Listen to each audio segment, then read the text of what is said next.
Hi అండి, అందరికీ నమస్కారం. Welcome to Vijay media. ఇప్పుడే అందిన వార్త. ఉద్యోగులకు వేతన పెంపుపై సుప్రీంకోర్టు సంచలన తీర్పు. లేటెస్ట్ అప్డేట్ రావడం జరిగింది. సో దానికి సంబంధించిన పూర్తి వివరం చెప్పడం కోసం నేను ఈ వీడియో చేస్తున్నాను. వీడియోని పూర్తిగా చూస్తేనే నేను చెప్పే సమాచారం మీకు బాగా అర్థమవుతుంది. అలాగే వీడియో నచ్చితే వీడియోకి లైక్ ఇచ్చి నన్ను సపోర్ట్ చేయండి. చాలా మంది సబ్స్క్రైబ్ చేసుకోకుండా చూస్తున్నారండి. తప్పకుండా సబ్స్క్రైబ్ చేసుకోండి. అప్పుడే ప్రభుత్వం నుంచి వచ్చే ఇలాంటి మరిన్ని వీడియో చూడడానికి అవకాశం ఉంటుంది. అలాగే వీడియోని లైక్ చేయడం వల్ల వీడియోని కొంతమందికి రీచ్ అయ్యే ఇన్ఫర్మేషన్ మరికొంతమందికి రీచ్ అవుతుంది. సో లేట్ చేయకుండా మనం వివరాలకు వెళ్ళిపోదాం. ప్రభుత్వ ఉద్యోగంలో చేరిన 15 ఏళ్ల తర్వాత ఆయన పదోన్నతి వచ్చింది. అప్పుడు కూడా జూనియర్ గ్రేడ్గా ఉన్నారు.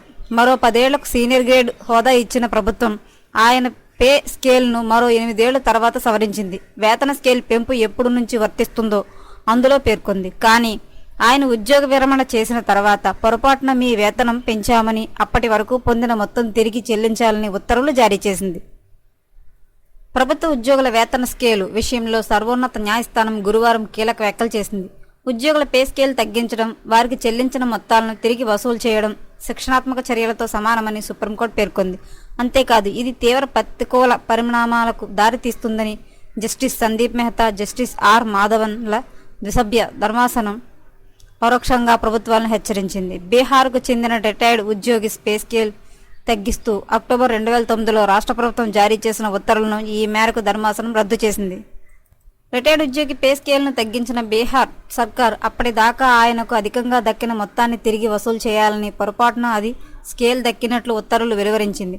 దీంతో పదవీ విరమణ చేసిన ఆ ఉద్యోగి న్యాయ పోరాటం మొదలుపెట్టారు. సంబంధిత ఉత్తర్వులను పాట్నా హైకోర్టులో సవాల్ చేయగా ప్రభుత్వ నిర్ణయాన్ని ఉన్నత న్యాయస్థానం ఆగస్టు 2012లో సమర్థించింది. హైకోర్టు తీర్పును అతడు సర్వోన్నత న్యాయస్థానంలో సవాల్ చేశారు.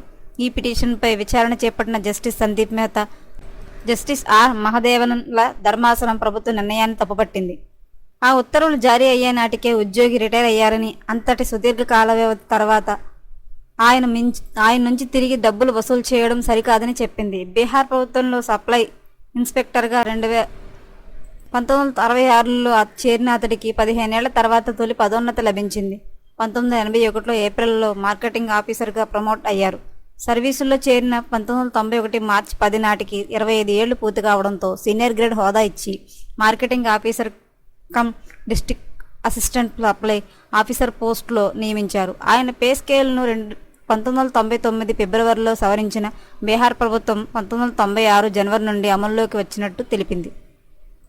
ఏడీఎస్ఓ హోదాలో జనవరి 31, 2001న పదవీ విరమణ పొందిన ఆయనకు 2009లో పే స్కేల్ను తగ్గిస్తూ ఉత్తర్వులు జారీ చేసింది.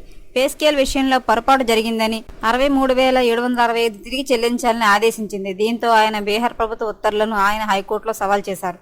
హైకోర్టులో వ్యతిరేకంగా తీర్పు రావడంతో సుప్రీంకోర్టును ఆశ్రయించారు. దీనిపై విచారణ చేపట్టిన ధర్మాసనం ఆయన నుంచి రికవరీకి ఆదేశించడం చట్టవిరుద్ధమని పేర్కొంది. బీహార్ ప్రభుత్వం ఉత్తర్వులను పక్కన పెట్టింది.